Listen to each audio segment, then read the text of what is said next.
ተከራያችን ጣፋጭ የህይወት ታሪክ። ጸሐፊ ሶፊ፣ ተራኪ ኢናያ።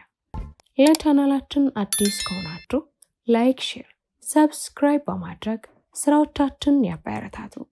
እየተከታተላችሁን ስለሆነ ከልብ እናመሰግናለን። ደረቴ ላይ ልጥፍ እንዳለች እንባዋን ጠርጋ ቀና ብላ እያየችኝ በሹክሹክታ ማውራት ጀመረች። ሶፊ፣ እንደዚህ የምሆነው ካንተ ጋር ብቻ ነው ታውቃለህ። ለነገሩ አንተ አይገባህም። ብዙ ወንዶች እንዲያወሩኝ እፈቅድላቸዋለሁ። አብረውኝ እንዲስቁ እንዲለምዱኝ አደርጋቸዋለሁ። በልባቸው እንዲያነግሱኝ የሴትነት መለኪያቸው እንዲያደርጉኝ እፈልጋለሁ። ግን ከማንም ጋር መሆን አልፈልግም። ማንም ያየኛል እንጂ አይነካኝም። በእኔ ረፍታተው ሲንከራተቱ ሳይ ደስ ይለኛል። ህይወታቸው ውስጥ እኔ እኖራለሁ፣ እነሱ ግን በእኔ ህይወት ውስጥ ቦታ እንዲኖራቸው አላደርግም። ማንንም ሰው ስፈልግና እኔ ስፈቅድለት ብቻ ነው የሚያገኘኝ። አንተን ግን ሶፊ፣ ፈልገኝ አትፈልገኝ ሳላውቅ ከጎንህ ነኝ። ልሸሽህ ርቄህ በብዙ ሰው ብከበብም ሀሳብህ ይከተለኛል። ሌላው ሰው አይመስለኝም። ያንተ ሳቅ ጨዋታ ይናፍቀኛል። የሚገርም ብዙ ውድ ቦታዎች ሊወስዱኝና ሊያዝናኑኝ የሚመኙ ወንዶች አሉ። ለእነሱ ከነገንዘባቸው ቦታ የለኝም። ሶፊ፣ ልቤ ውስጥ ትልቅ ቦታ አለ። ማንም ሰው ምን እንደማስብ እንዲያውቅ አልፈልግም። ለማንም የልቤን ተንፍሼ አላውቅም። ብቻዋን ላሳደገችኝም ለእናቴም ቢሆን ለሰዎች እንቆቅልሽ መሆን እፈልጋለሁ። ሁሌ እኔን ትብትብ ለመፍታት እረፍት ሲያጡ ሳይ ደስ ይለኛል። ምን አስባ ነው እያለው ቢያስብ ደስ ይለኛል። ልቤ በፍጥነት መምታት ጀመረ። ፀጉሯን እየዳበስኩ እንድታወራ አበረታታዋል። በረጅሙ ተንፍሳ ቀጠለች። ዛሬ ግን የልቤን ልተነፍስ ቀሪውን ጊዜን፣ አጭሯን ጊዜን የእውነት ሳላስመስል በፍቅር ልኖረው ነው የምፈልገው። ሶፊ፣ አፈቅርሃለሁ። ድንጋጤ ልደብቀው በሞክርም አልቻልኩም። ቃላቶች ተሰወሩብኝ። ዝም አልኳት። አንገቷን ደፈት አድርጋ ይባስ ወደ እኔ ተለጠፈች። ምላሽህን አልጠብቅም። ድንገት ስለነገርኩ ግራ ሊገባህ ይችላል። እኔ ግን ገና በደንብ ሳታውቀኝ ቴሌግራም ላይ ማውራት ሳንጀምር ነው የወደድኩ። ለእናትህ ያለ ፍቅር፣ አሳቢነትህ፣ ለሰው የምትሰጠው ዋታ፣ ለአንተነትህ እንድገዛ አድርጎኛል። በፊትም ስለኔ ምን እንደምታስብ ሳላውቅ ነው የወደድኩ። አሁንም ምላሽን ሳልጠብቅ እወድሃለሁ። አሳዘነችኝ። ልቤ ተንሰፈሰፈላት። ግን አፈቅርሻለሁ ብዬ ለዋሻት አልፈለኩም። እኔም እወድሻለሁ፣ ግን ፍቅር ስላታቋረጠችኝና ፍቅር መላመድ ነው ቀስ እያለ ይመጣል። የሚቀረኝን ጊዜ ካንተ ጋር እኔም በተራ ያቋረጥኳት። እንደዛ አትበይ፣ ትድኛለሽ፣ ብዙ ዘመን ትኖሪያለሽ ገና ስላት ቀበል አድርጋ አብረኸኝማ ከከተማ መውጣት አትፈልግም፣ ስራ አስፈቅድ። ህይወት አጭር ናት። በውጣ ውረድ ታጥረን ስንዳክር የህይወት ጣፋጭ ጎኗን ሳናያት እንዳናልፈን። የሆነ የፏፏቴ ድምፅ። ዘዋይ ገዳማቱን ጎብኝተን ሐይቁ ዳር የአምላክን ተፈጥሮ የጨረቃዋን ውበት ውብ መጽሐፍ እያነበብክልኝ፣ እሳት እየሞቅን ፎጣዋን ተጠቅልላ ጨረቋ ሐይቁ ላይ ብርሃኗን ደፍታ የፈጠረችውን ውበት የበዓሉ ግርማ ጫጭር አረፍተ ነገር ውቧን ተፈጥሮ ሲገልጹ በዓይነ ህሊናዬ ታየኝ። እሷ ቀጥላለች። የአክሱም ሐውልት፣ አክሱም ጽዮን፣ ጎንደር ፋሲለደስ ከተብዬ ሳኩና ምንድነው ሀገርን ወቅ መስራት ጀመርሽ እንዴ አልኳት። እሷም ታውቃታል በሳቅ እያጀበችኝ። እኔ መች ሁሉንም አልኩ። አንዱ ጋር ሄደን እንዝናናለን አልኩ እንጂ ቀስ በቀስ ደግሞ ዓለምን እንዞራለን አለች። ፈገግታ ሳይለያት ከዛ ጊዜ ጀምሮ የምወዳትን ማሰብ እርግፍ አድርጌ ትቼ ከምትወደኝ ጋር ያለኝን ጊዜ ከእርሷ ጋር ማሳለፍ ጀመርኩ። ከማዬ ጋር አቀራረብኳቸው። እማዬ በፊትም ትወዳታለች። ግልጽ ሰው ወዳለው ትላይ ነበር፣ ግን እንደሚያማት ለነግራት አልደፈርኩም። ከስራ ስመለስ ውጪ ማምሸቱን እርግፍ አድርገን ተውንን። ቡና እስኪፈላ እሷ ቤት እናመሻለን። ፊልም እያየን ወይም መጽሐፍ አንብብልኝ ትለኛለች። ገጸ ባህሪያቶችን አብረን እንተውናቸዋለን፣ እንከራከርባቸዋለን። እንደ እብደቱ አይደለችም። ደስ የሚል የማስተዋል ጥበብ አላት። እይታዎቿም ጠለቅ ያሉ ናቸው። አይገርም? ሰዎችን በፍቅር አይን ስንመለከታቸው እንከን ማጣታቸው። በፊት ነገረ ስሯ ሁሉ ታዘብና እኮንናቸው ነበር። አሁን በጎ ነገሯ ብቻ ነው የሚታየው። እውነትም ፍቅር መላመድ ነው። ይበልጥ እየወደድኳት መጣሁ። ጠዋት አብረን ወደ የስራችን እንሄዳለን። አልፎ አልፎ ናፍቆቷ ሲያየልብኝ ስራ ቦታ ድረስ ይሄድና ምሳ አንድ ላይ በልተን እንመለሳለን። ማታ ከስራ ተጠባብቀን አንድ ላይ ቤት እንገባለን። አንዳንድ ቀን እማዬ ቡና እስክታፈላ ምግብ አብረን እንሰራለን። ባለሙያ ነኝ። አብሶ እሷ ስትሰራ ማየት በጣም ያዋጣልኛል። ከእማዬ ጋር ስናወራ እናመሻለን። እማዬ ጨዋታ አዋቂ ናት። ረጅም ጊዜ በዚህ ሁኔታ ውስጥ አለፍን። በጣም ተላመደ። ህመሟን ረሳሁት። ቼክ ተደርጌ መጣሁ ስትለኝ ብቻ ነው የማስታውሰው። ሕክምና አብሬያት ሄጄ አላውቅም። ምን እንደሚያማት ጠይቄያት አላውቅም። ስለሱ ፈጽሞ እንዲወራብኝ አልፈልግም። አንድ ቀን እንደተለመደው ራሷን ትከሻ ላይ ደገፍ አድርጋ መጽሐፍ እየተረኩላት ድንገት ስቅስቅ ብላ ማልቀስ ጀመረች።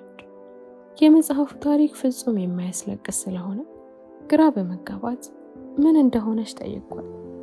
ቶሎ አልመለሰችልኝ። ገጽታዋ ላይ እልህ ይነበባል። ለዚህ ሁሉ አባቴ ነው ተጠያቂ፣ የእናቴ ደግሞ ፍቅር የማይባል ነው አለችና ማልቀሷን ቀጠለች። ምንም አልገባኝም። ምን ብዬ ላባብላት? ሰሞኑን ጸባያ ተቀያይሮብኛል ነው ወይስ እኔ ነኝ የተቀየርኩ? እንደ በፊቱ አብረን አናመሽም። ወይኔ ወይስ እሷ ስራ አምሽተን እንመጣለን። ማታ ሳንታይ ቀን እንዴት ነሽ ብዬ ሳልደውልላት የምውልባቸው ቀናትም መጡ። እንደ ተቀራረብነው ሳይታሰበኝ እየተራራቅን መጣን። ለሁሉም ጊዜ ያለው አይደለም የሚል መጽሐፉ። እኔን ለማግኘት ምክንያት እንዳልፈለገች እንገናኝ ስላት ምክንያት መደርደር ጀመረች። ቢሮ አካባቢ ሄጄ ምሳ እንብላ ስላት ወይ አሁን እኮ በላው ብዙ ስራ ስላለኝ ወዲያው ወደ ቢሮ ተመለሱ። በቃ ማታ በጊዜ እመጣለሁ ትለኛለች፣ ግን አትመጣም። በግማሽ ልቤ የእናቴን ወግ እየሰማ በግማሽ ልቤ በሯ ሲከፈት ድምጽ ለመስማት ጆሮዬን እጥላለሁ። አንዳንዴ እንዲሁም የእናቴን ወግ አልሰማትም። ምን ተፈጥሮ እንደሆነ ባልገባኝ ምክንያት ነፋስ የማያስገባ የነበረው ቅርበታችን ስንዝር ክፍተትን ፈጠረ። ቀጥሎም ፍጹም እየተራራቅን መጣ። መሀከላችን ደግሞ ሁለታችንም መሻገር የከበደን ገደል ዝምታ አለ። አንድ ቀን ቢሮ ቁጭ ብዬ እያሰብኳት ስተክዝ ይህን ግጥም ጻፍኩላት። ስፈልግ አጣኋት። የፍቅሬ መጠኑን ልኬቱን አስልታ እንዳትወጣ ስታውቅ ከልቤ ውስጥ ገብታ ኩራት አሰከራት፣ ማፍቀሯን አስረሳት። ፍቅሬንም ዘንግታው ልመና መሰላት። ስትፈልገኝ እንጂ ስፈልግ አጣኋት። ምን ሆና ነው ለሚለው ጥያቄ መልስ ሳላገኝ ቀናት፣ ሳምንታት ነግደው አንድ ወር ተቆጠረ። ግራ ገባኝ። አንድ ቀን እንደምንም እንድንገናኝ አግባባዋት። በፊት የምንገናኝበት መጠጥ ቤት ቀጠረች። ደነገጥኩ። መጠጣት ጀመርሽ እንዴ አልኳት። መልስ አልሰጠችም። 12 ተኩል እንዳታረፍድ አለችኝና ስልኩን ዘጋችው። አእምሮዬ ሌላ ጥያቄን ያክተለትልብኝ ጀመረ። እንቆቅልሽ 30 ደቂቃ ቀደም ብዬ ደረስኩ። እሷ 30 ደቂቃ አርፍዳ መጣች። ሌላ ሰው መስላለች። ለፕሮግራም ካልሆነ በስተቀር እንዲህ ሜካፕ ስትለቀለቅ ተመልክቼ አላውቅም። ሹራብ፣ ከሹራቡ በላይ ኮት፣ ጥብቅ ያለ ጅንስ፣ ቀይ ክፍት ሂል ጫማ። እንዲሆነ አይቻት አላውቅም። ብሽቅ አልኩ። ልታቅፈኝ ጎንበስ ስትል እጄን ዘረጋሁላት። የእጆቿ ጥፍሮች ተንጨፍርረዋል። ድሮም ጥፍር ሲረዝም ያስጠላኝ። የአውሬ እንጂ የሰው ጥፍር አልመስላለኝ። ስንት ጎዳና ላይ እጆቿን ይዤ በኩራት እንዳልተጓዝኩኝ ጊዜው ጥቂት መቆየት ዘገነነኝ። ቶሎ ለቀቅኳት። እኔ ወደድኩትን ማንነቷን ልታጠፋ የምትታገል መስሎ ታየ። ልክ ከማህበረሰቡ ጋር እንደተጣላች ከኔም ጋር ግልጽ ጦርነት የጀመረች መሰለኝ። ደግሞ እኔ ምን አረኳት? የቀጠለችው ቀለሙ ቀይ ነው። አይኗን ቀይ ቀለም ትለቅልቀዋለች። ከንፈሯ ቀይ ደማቅ ሊፕስቲክ፣ ቀይ የጥፍር ቀለም። ሁሉንም አልወደድኩትም። ወንበሩን አስተካክላ እያስቀመጠች ኮቷን በሁለት እጆቿ ያዝ አድርጋ እንዴት ነኝ አላማረብኝ አለች እንደ ተናደድኩ በሚያሳበቅ ድምጽ።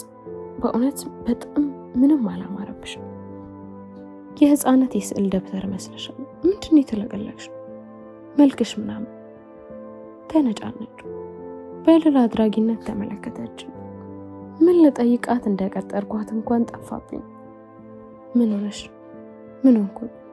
ይገባሻል አይደል? ምንም እንደ ድሮ አይደለሽም። አንድ ግቢ ሆነን አንገናኝ። ስቀጥርሽ ምክንያት ታበዣለሽ። አይመችሽም? ያደረኩሽ ነገር አለ። የኔ ይሁን እሺ። እማዬን እንኳን ሰላም ካልሻት ቆይቷል። ምንድነው የተፈጠረ ነገር አለ? ስልክ በላይ ይደወልላታል። ያወራሁትን ተስማ እንኳን አላውቅም። ልክ ስጨርስ ጠብቃ ስልኩን አነሳችው። ወይ እንዴት ነህ? እሺ ይሆናል አይደል? ኧረ እየተሰማህ ነው? በፍቅር እያወራሁ ነው። እሺ ወይ እንደዛ እናድርግ፣ እኔ እደውላለሁ አለችና አስተናጋጁ ለምዷን ስለሚያውቅ ፍቃዷን ሳይጠይቅ የመጣውን ቢራ ግጥም አድርጋ ጠጣችና እያልከኝ ምን ነበር? መድገም እየቀፈፈኝ እንደምንም ስሜቴን ታግዬ ምን ሆነሽ ነው የጠፋሽው አልኳት። ብቅ ባልኩ ቁጥር የምታሳየኝ ፈገግታ ልብን የሚያበርድ ነው። ለፈገግታዋ ግን አጸፋው መልሼ አላውቅም። ፈገግታዋ እንደጎመዘዘኝ ሁሉ ፊቴን አጨፍግጌ እላፋለሁ። ደግሞ ቤት ገብቼ በመጋረጃ ጮልቄ እመለከታታለሁ። እውነት እቺ ሴት ከኛ ወገን ማለቴ ከሰው ወገን፣ ምናልባት ወገን ለሚለው ፍቺ ብሔር እንዳሰጡት በጣም ውብ ነች ምናምን እያልኩኝ ለራሴ እማከራለሁ። ብቻ እንዲህ እያልኩኝ ሰነባበትኩ። ለፈገግታዋ የጨፈገገ ፊቴ ምላሽ እንድሰጠው እንደተለመደው በአንዱ ቀን ቤት ገብቼ እማዬ የምታፈላውን ጸዴ ቡናና ከቆሎ ጋር እየኮመከምኩኝ ቴሌግራም ላይ ሶፊ የሚል መልእክት ደረሰኝ። ፕሮፋይሉን ሳልከፍት ከሩቁ ስመለከተው ቆንጆ ሴት እንደሆነች ገመትኩ። ይህማ ወንድ ነው። የማርያምን በፍቅል እየፈጨው ነው ብዬ ከጓደኞቼ ጋር የቴሌግራም ቀደዴን ቀጠልኩ። ሶፊ የሚለውን ቴክስት ተደገመ። ፕሮፋይሉን ገብቼ ሳየው ተከራያችን ከዋልኩኝ። እኔ እኮ እኔን የጠራሽኝ ስላልመሰለኝ አቤት ያላልኩት ስላት አካውንቱ ያንተ አይደለም እንዴ? እንደውም ድምጽህን ካላክልኝ አላምነህም አለች። የሶፊ ደብዳቤ ቁጥሩ አይታወቅም ብዬ ላኩላት። አመነች። ለምን እንደሆነ ባላውቅም ወንድሜን ትፈራዋለች። እሷ አጠገቤ ካለ ፈገግታዋ የሚለግሳት እኔ ሰው የጨፈገገ ፊቷን የምትለግሰው እሷ ናት። በቴሌግራም ማውራት ጀመርን። በጣም ተግባባን። በተገናኘን ቁጥር የምትከፍለው ነገርና አለፍ ብሎም እንደ ባለ ሀብት ከሚሰራት ነገር ውጪ ሌላው ጸባያ መልካም። ብቻ አንዳንዴ እንደ ህፃን የሚሰራት ነገር አለ። መሀል አስፋልት ላይ በዜብራው ሰኞ ማስገኘው ካልተጫወትኩ የምትለው ነገር አለ። አንዳንዴ ትክ ብዬ ሳያት ከማህበረሰቡ ሐሳብ ጋር ክፉኛ ተጣላች ትመስለኛለች። ሁሌ አዲስ ሰው ናት፣ ትገርመኛለች። በሩቅ ስመለከታት ቆብ መድፋት የቀራት ለነፍሷ ያደረች ዓለምን የነቀቀች መሰለኝ። ቀረብ ብዬ ሳያት ጨርቋን መጣል የቀራት ብቻዋን እያወራች መንገደኛ ማባረር የቀራት የእብደት ብዙዎቹን ፎርማሊቲ የተሟላች ናት። በደንብ ስቀርባትስ ሳይኮሎጂካሊ የተጎዳች ብዙ ፍቅርን የምትሻ ያን ፍቅር የሚሰጣት ስላጣች ከህብረተሰቡ ሐሳብ የተጠላች መሆኗ ገባኝ።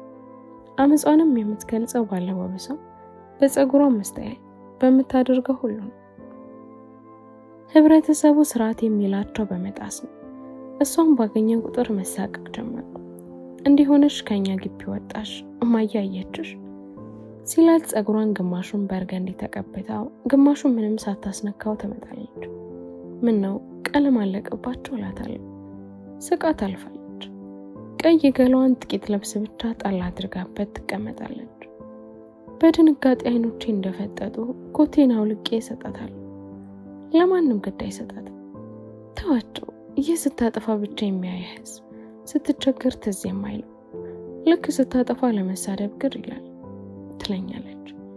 ከልቧ እንደተበሰጠች ቲማቲም የመሰለው ፊቷ እያሳበቀ ካፌ መቀመጥ ምቾት አይሰጣትም። ቁጭ ብዬ እንደ ህፃን ሚሪንዳ ልጠጣለ የሚጎመስስ ነገር የሆነ የሚመራ ነገር ይሻለኛል ትለኛለች። ቁጭ ስንል ተረጋግታ አታወራኝ። አሁንም ርዕስ ትቀይራለች። የማውራትንም እንብዛም አታደምጠኝ። አውርቻ አስተያየቷን ስጠብቅ ትለኛለች። እንደ አዲስ እንድነግራት ነው መሰል ሁሉ ነገሯ ይገርመኛል። እኔም ጠጅ ሆኜ ላርፋ ነው። ብዙ የመጠጣት ልምድ የለኝም። በሁለት ሀበሻ ሞቅ ይለኛል። እዛ ላይ የሚበራ የሚጠፋ መብራት ሲጨርም አበቃ። መንገዳገዱም ያምረኛል። በጣም ትስቅብኛለች። እሷ ልምድ ስላላት ይሁን ወይ ተፈጥሯ ስለሆነ አላውቅም። 7 ወይም 8 ሳትጠጣ ወደ ቤት አንሄድም። ሞቅ እንኳን አይላትም። ሁሉ ጊዜ 5ኛው ላይ ስትደርስ ተነስታ ትደንሳለች፣ ብቻዋን ጸጉሯን እየነሰነሰች። ወደ ፍቅር የገባነው በአንድ አጋጣሚ ነው። ያው ሰው ከተቀራረበ ፍቅር ሌላ ትርጉም ያለው አይመስለኝም። ስሜት ነው፣ መላመድ ነው። እውነት ለመናገር እኔ ውበቷን ባደንቅም ፈጽሞ ለፍቅር አላሰብኳትም። ማለት ከኔ በሁሉም ነገር ትልቃለች፣ በእድሜም ጭምር። እዚህ ከተወዛገበ ህይወቴ ላይ የእሷን የተወዛገበ ባህሪ ጨምሬ ማበድ አልፈለኩም። ነገር ግን ብቸኝነቴን ታስረሳኛለች። ነፃነቷ ደስ ይለኛል። ድምጿ አያምረው። የዘፈን ግጥም መያዝም አትወድ፣ ግን ትዘፍንልኛለች። ከልብ ታስቀኛለች። በዛ ላይ ልቧ እስኪጠፋ ትወደኛለች። ግን ለፍቅር አላሰብኳትም። I was just enjoying the company። በዛ ላይ በሰዓቱ እኔ ሌላ የምወዳት ለፍቅር የማሰባት እንስት ነበረች። በጣም ወዳታለሁ፣ ላጣት አልፈለግም።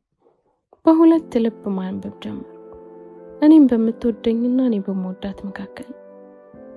በሰዓቱ ማንን መምረጥ እንዳለብኝ አላውቅም ነበር። የምወዳትን እንዳልተዋት ልቤ ከጅሏታል። እወደዋለሁ። ከሷ ለአንድ ቀን ስርቅ መንፈስ ይታወካል። ልቤ ማምጣት ይለኛል። አይኔ ማሳየኝ እያሉ ያስጨንቁኛል። ከምትወደኝ እንዳርቅ አሳዘነች። የፍቅርን ቅጣት አውቀዋለሁ። ዳግም ልራቃት ብል የት ብዬ አርቃታለሁ? አንድ ግቢ እየኖረ እንዲህ በሁለት ልብ እያመነታሁ ሳለሁ አንድ ቀን ልቤን ወደ አንድ ውሳኔ የሚያደርስ አሳዛኝ ነገር ተፈጠረ። የምትወደኝ ለስራ ወደ ክፍለ ሀገር ሄጄ ባለሁበት ወቅት ድምጿ ጠፋብኝ። ያልተለመደ ስለነበር በጣም ተጨነቅኩ። ወደ ክፍለ ሀገር ስሄድ በስርዓቱ ነበር የሸኘችኝ።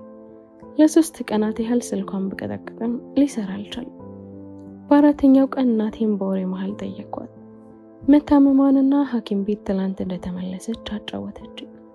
ሌላ ነገር እንዳትጠረጥር ብዙም ጥያቄ አላበዛውም። በነጋታ ወደ ቤት ለመመለስ ትኬት ቆረጥኩ። አንድ አጋጣሚ ማታ ላይ ደወለች። ራሷ ደወለች። ተስገብግቤ ስልኩን አነሳሁት። ለካ በጣም ናፍቃኝ ነበር። አንዳንድ ሰውን ካላጣሁ በስተቀር ለዛ ሰው ያለውን ትክክለኛ ስሜት አታውቅም። በመጥፋቷ ይቅርታ ጠይቃኝ አሟት እንደነበርና ለታይኝ እንደጓጓች በደከመ ድምጽ ነገረችኝ። ይባስ እንዳይደክማትም ብዙ ጥያቄ ማብዛት አልፈለኩም። ነገውኑ እንደማግኘት ነግሪያት ስልኩን ዘጋሁት። አንድም ቀን እንደሚያማት ነግራኝ አታውቅም። ምን ተፈጠረ? በድንገት you don't know when your last goodbye is አልኩ ለራሴ። የጀመርኩን ስራ ዳር እንኳን ሳላደርስ ማልጄ ተነስቼ ጉዞን ወደ ቤት መጓዝ ጀመርኩ።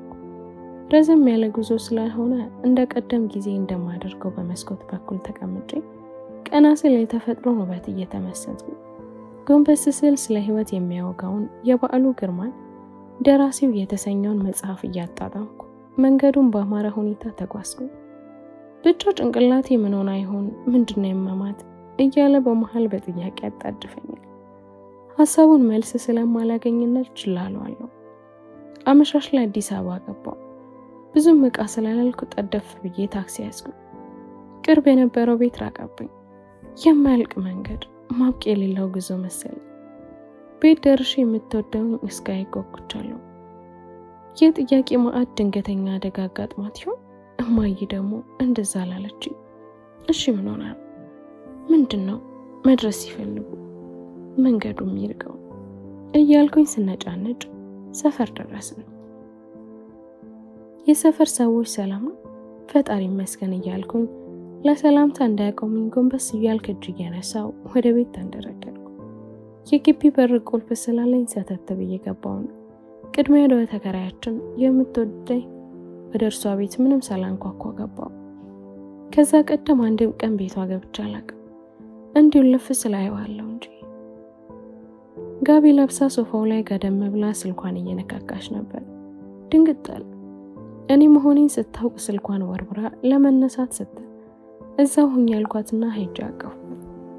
ዘለግ ላለ ጊዜ ጥብቅ አድርጌ ያቀፍኳትን አልታወቀኝም። አንገቷን ወደ ኋላ ሳብ አድርጋ ጉንጬን ሳም አረገችኝና ይበቃል፣ ልትገለኝ ነው እንዴ? ለምን እንደሆነ አላውቅም። የማጣት ድጋሚ አይኗን የማያውቀው አልመሰለኝ። ግንባሯን ሳም አድርጌ በርከክ ካልኩበት ተነስቼ የጥያቄ ናዳ ማክተልተል ጀመርኩ። ደህና ነሽ? ምን ሆነሽ ነው? ምንሽ ነው ያመመሽ? እንደሚያድምሽ ነግረሽ ነበር እኮ አታውቂ? ድንገት ምን ተፈጥሮ ሆስፒታል ለ3 ቀን የገባሽው? ፊትሽ ልክ አይደለም፣ ገጥተሻል። ቆይሽ ምንድነው አሉሽ ዶክተሮቹ? ቀኑን ሙሉ ጭንቅላቴ ሲጨነቅብኝ የነበረውን ጥያቄ ዘረጋፍኩ። ከት ብላ ሳቀችብኝ።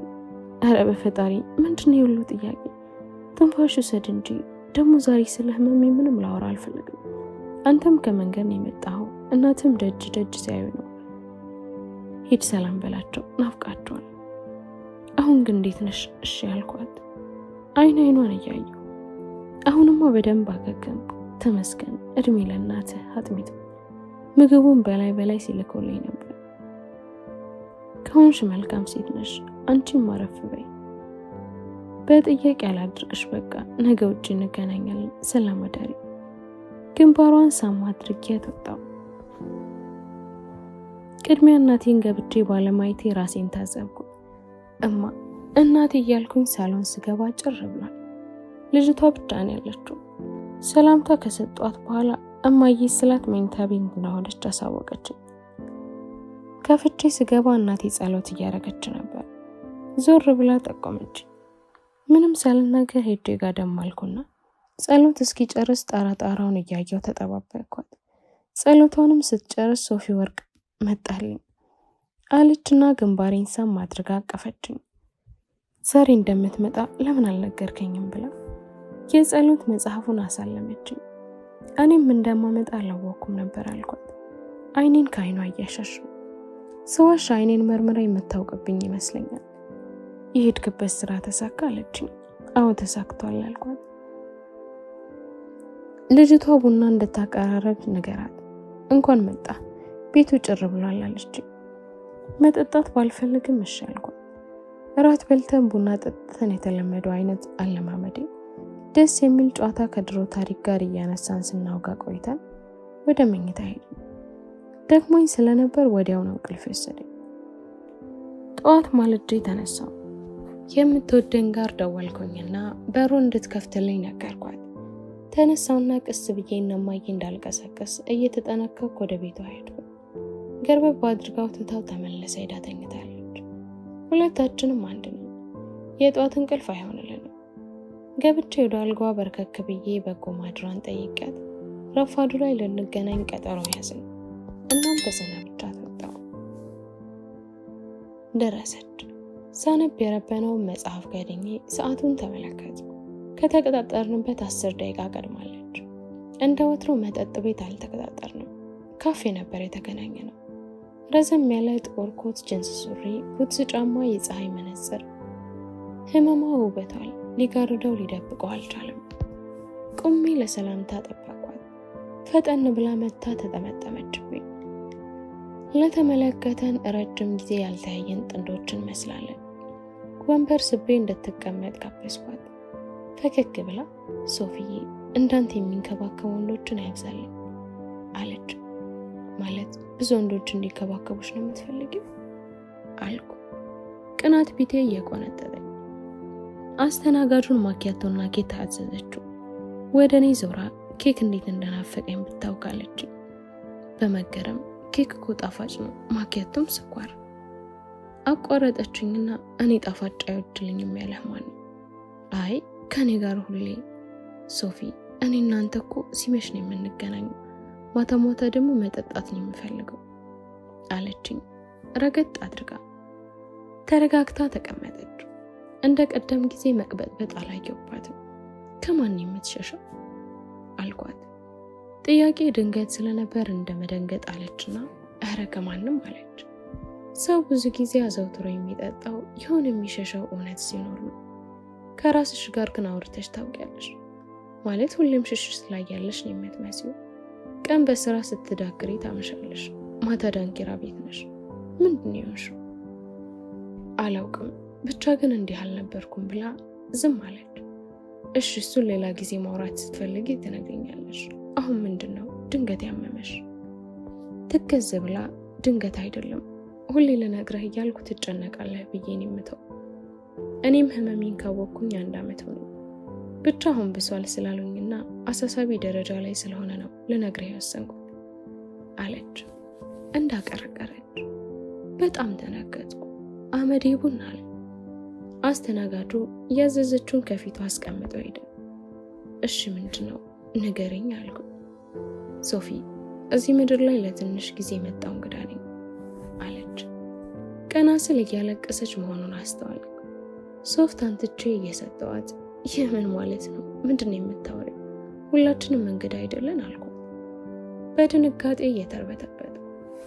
8 ወራት ብቻ ነው ያልሻል አለችና ሲቃ በተቀላቀለበት ድምጽ ማልቀስ ጀመረች። እንባ ቢተናነቀኝም አብሬያት አላለቀስኩም። እንደምንም አቅፌ አባበልኳትና ከዝምታ በቀር ግን የማጽናኛ ቃል አላገኘሁለትም። አባቴን አላውቀውም።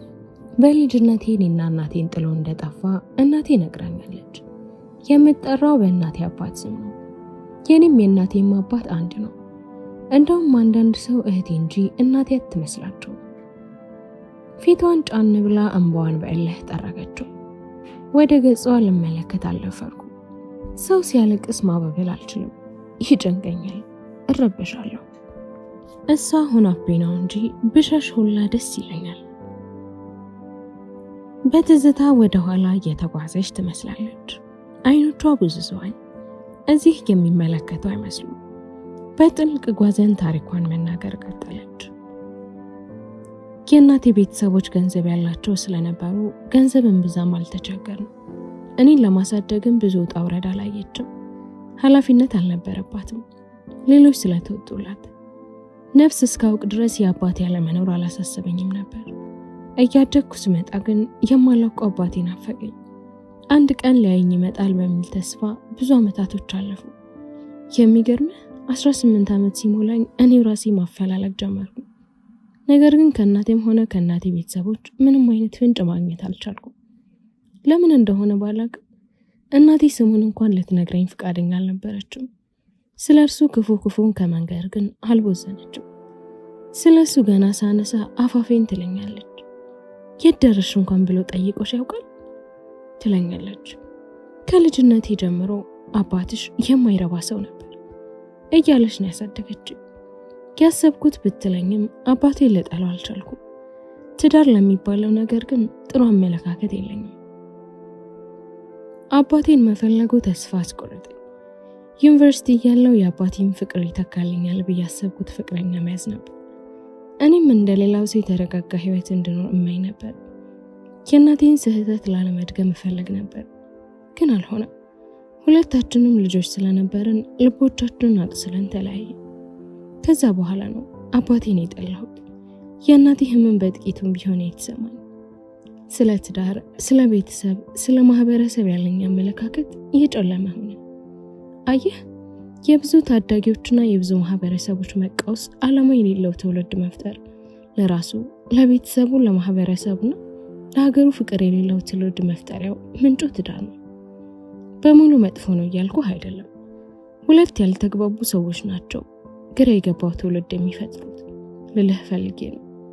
ልጆች ለዚህ ዓለም መንገዶች ናቸው። የሚቀርሳቸው መጀመሪያ ቤተሰብ ነው፣ ከዛ ማህበረሰብ፣ ከዛ አሁን ዓለምን ለማወቅ ቀላል ነው። ኢንተርኔት የሚያሳድርበት ተጽዕኖ ይኖራል። አስበው፣ ሁሉም ወላጅ ኃላፊነቱን ቢወጣ ይህች ዓለም ውብ ትሆን ነበር። ክፉ ሰው ባይጠፋም ይቀንስ ግን ነበር።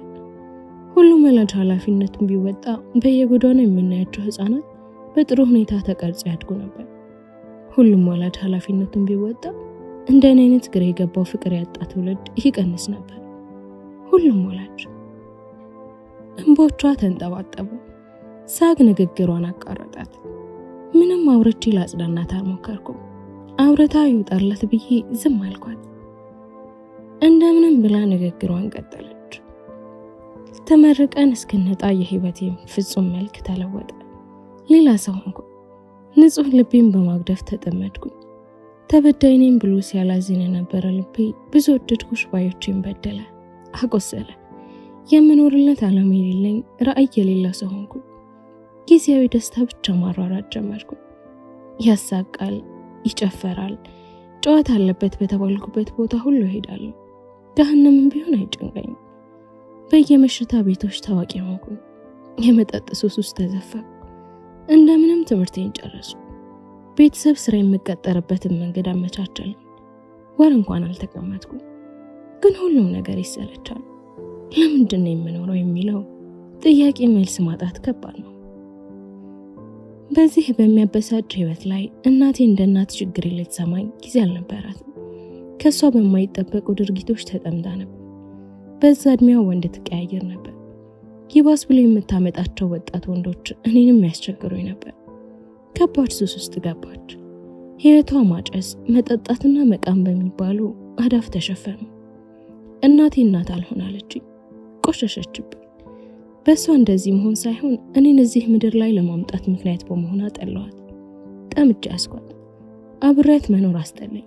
አንገሸገሸኝና ተከራይቼ ወጣሁ። አይኗን ካየሁት ዓመት አልፎኛል። ደውላልኝ እንኳን አታውቅም። አንዳንዴ አበደችም ይመስለኛል።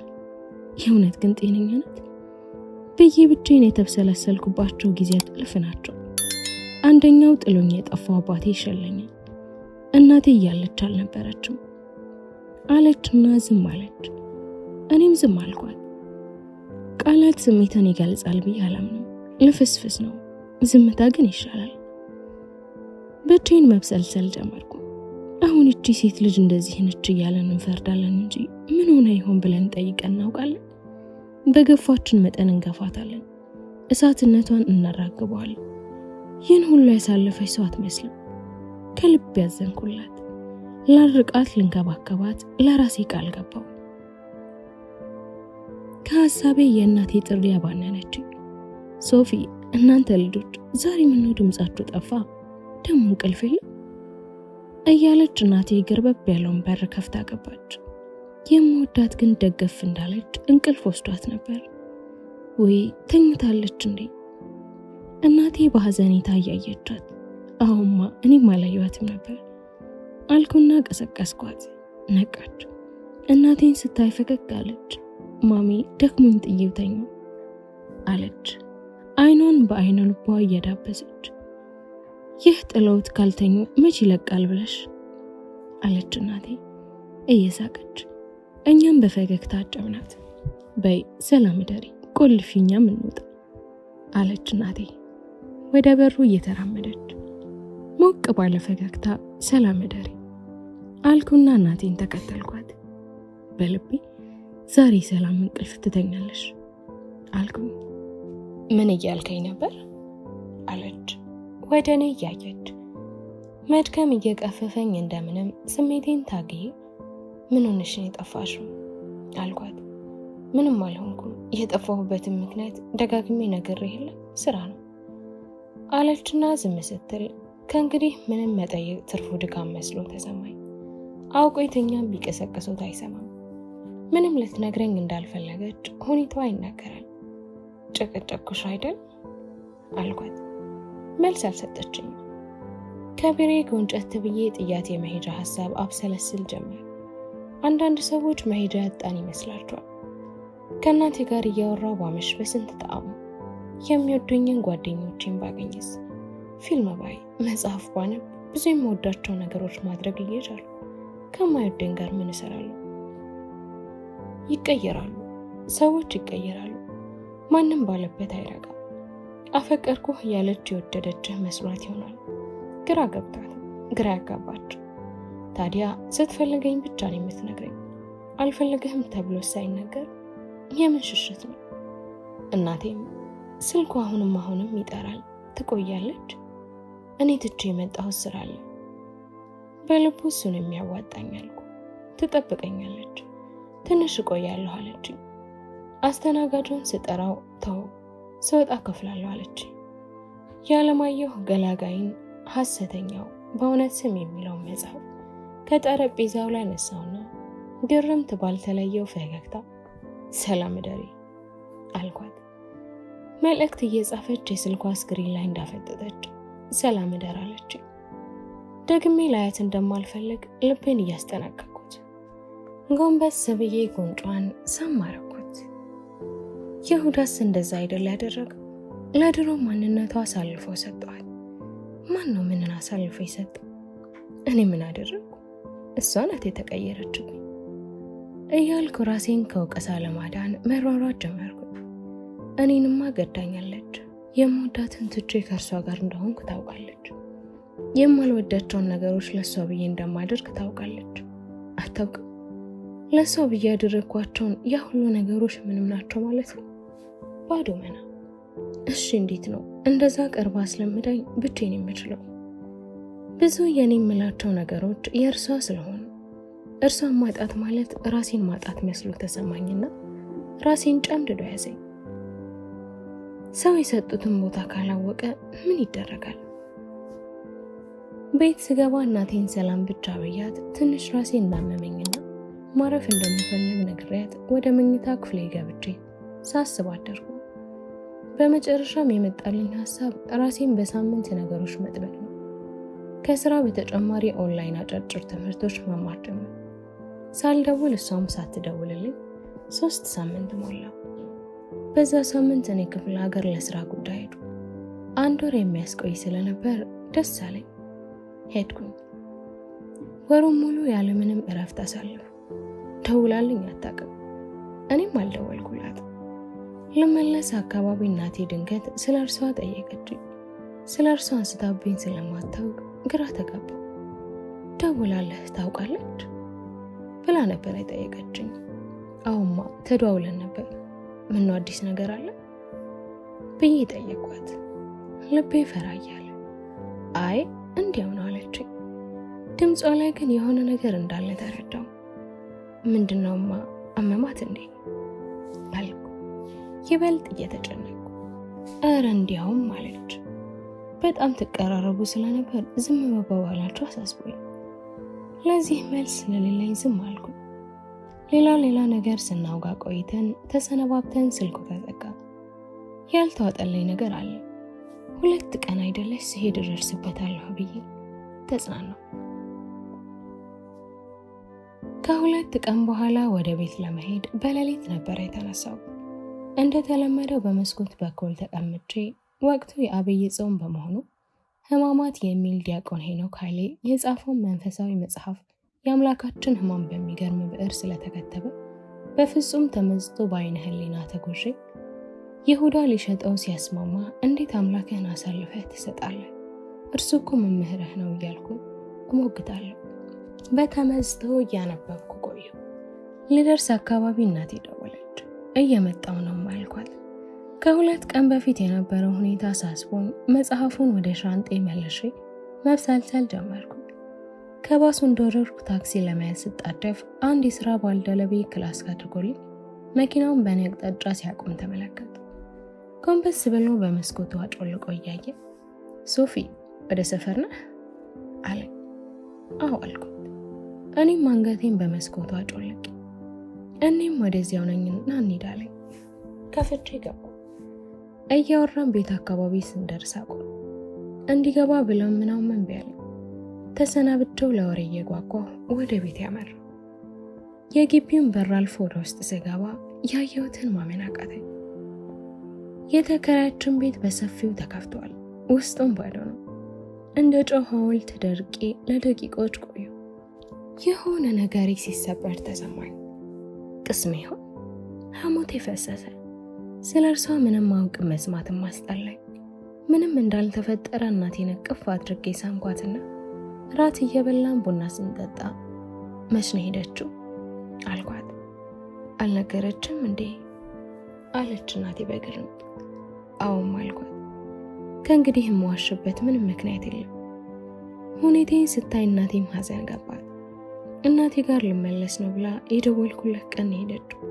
ለኔም የዛን ዕለት የሚጫንላት መኪና እደጅ አስቆሞ እቃ ልታወጣ ስትል ነው የነገረችኝ። ሶፎንያስ፣ ይህ ነበር የኛና የሷ ቅርበት። እንደ ልጅ ነበር ማየት። ከስራ ስትመጣ አብስሎ ለመብላት ይደክማታል፣ ይርባታል እያልኩ እንጀራ እያጋገርኩላት ብቻ ሆዲፍቸው ባዳ ነው አለች እናቴ በምሬት። እኔ ቃል አልተነፈስኩም። እናቴ ስለ እርሷ ወሬ እንድትቀጥል ቴሌቪዥኑን የምመለከት መሰልኩ። የሰው ልጅ ፈጽሞ ልታውቀው የማትችለው እንቆቅልሽ ነው የሚል አባባል ሰምቼ አውቃለሁ። የዚች ግን ይብሳል። የእርሷ ቅኔ ሰሙ ራሱ ወርቅ ነው። ትብታቧን ለመፍጣት ጫፍ እንኳን አታስይዝም። ስም ብለህ ስትጠይቅ ትኖራለህ። ሁሉም ያልፋል ይሉ አይደል ሰዎች? እውነታቸው ነው። ሁሉም አለፈ፣ ትዝታውም አልቀረ፣ ሁሉም ተረሳ። ዓመት ከመንፈቅ ሆነ። አንድ ቅዳሜ ላይ ግን እንዲህ ሆነ። ሳምንቱን በስራ ምክንያት ሳንገናኝ የሰነበትነውን ጓደኛዬን አገኘኋቸው። አንድ መጽሐፍ አንስተን እየተጨዋወትን ሳለን አንድ ስልክ ጥሪ ተደረገልኝ። ስልኩን አውጥቼ ስመለከተው የማላውቀው ቁጥር ነው። አነሳሁት። ሶፊ አለች። ከዚያኛው ጫፍ የማውቀው ድምጽ ነው። ማን እንደሆነች ግን አልለየኋትም። ማን ልበል አልኳት። ስሟን ነገረችኝ። እሷው ናት በየ ካፌ መለስኩ። አምልጦኝ አልሞትሽም ልላት ነበር። ሰላምታ ከተለዋወጥም በኋላ እንዴት ልትደውል እንደቻለች ጠየቅኳት። እንዲሁ ሰላም ልልህና ከቻልክ ላገኘህ ነው አለችኝ። እንደማልችልና አሁንም ከጓደኞቼ ጋር መሆኔን ነግሬያት ሳልሰናበታት ስልኩን ዘጋው። አንዳንዴ አይሆንም ማለት መልመድን አለብን። የሚሆነውን የማይሆነውም ይሆናል እያልን የተቸገረው። ማታ ቤት በተለመደው መልኩ ከእናቴ ጋር ካሳለፉም በኋላ ከመኝቴ በፊት ስልኬን እየጎረጎርኩ ከዓመት ከመንፈቅ በኋላ ለመጀመሪያ ጊዜ ፕሮፋይሏን ልመለከት ብሎክ ሊስት ውስጥ ገባው። ፕሮፋይሏ በመንፈሳዊ ምስሎችና በአባባሎች ተሞልተዋል። ማሞ ሌላ፣ መታወቂያው ሌላ። ፕሮፋይላችን ግን እኛን ይገልጻል። በጣም የውሸት ዓለም ውስጥ ከመዘፈቃችን የተነሳ የራሳችን ምስል እንኳን እኛን መግለጽ ትቷል እያልኩን ከደረደረቻቸው 80 ፎቶዎች ውስጥ 27ኛው ላይ ስደርስ ያዝ አድርጌው ቆየሁ። የወንድ ምስል ነበር። የኔ ዓለም እወድሃለሁ የሚል ጽሑፍ ተጽፎበታል። ቅናት ቢጤን ጨረጨረኝ። ቀጥሎ ያለውንም ከፈትኩት። ራሱ ፎቶ በትልቁ ተስሎ ግድግዳ ላይ ከተሰቀለ ምስል ላይ የተነሳ መሆኑ ያስታውቃል። አየሁት። ራሱ ልጅ ወደ ደረቱ አስጠግቶ አቅፏት የሚያሳይ ፎቶ ነው። ከፊታቸው ኬክና ልዩ ልዩ ዲኮር ተቀምጧል። እንዲህ የሚል መግለጫ ጽሑፍ ተጽፎበታል። 3 ዓመት በፍቅር። ማመን አልቻልኩም። 30ኛው ምስል ከፈትኩት።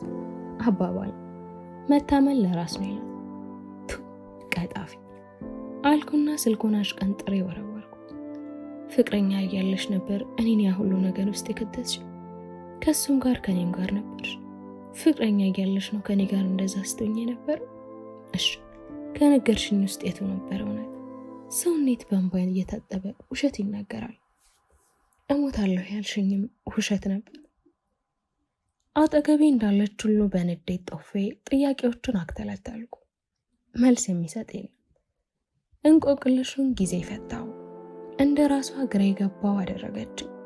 ለሰው ያለኝ አመለካከት ተዛባ። አሁን እኔ ሰው ባላምን ይፈረድብኛል? ተፈጸመ። ቻናላችንን ላይክ፣ ሼር፣ ሰብስክራይብ በማድረግ ስራዎቻችንን ያበረታቱ። እየተከታተላችሁን ስለሆነም ከልብ እናመሰግናለን።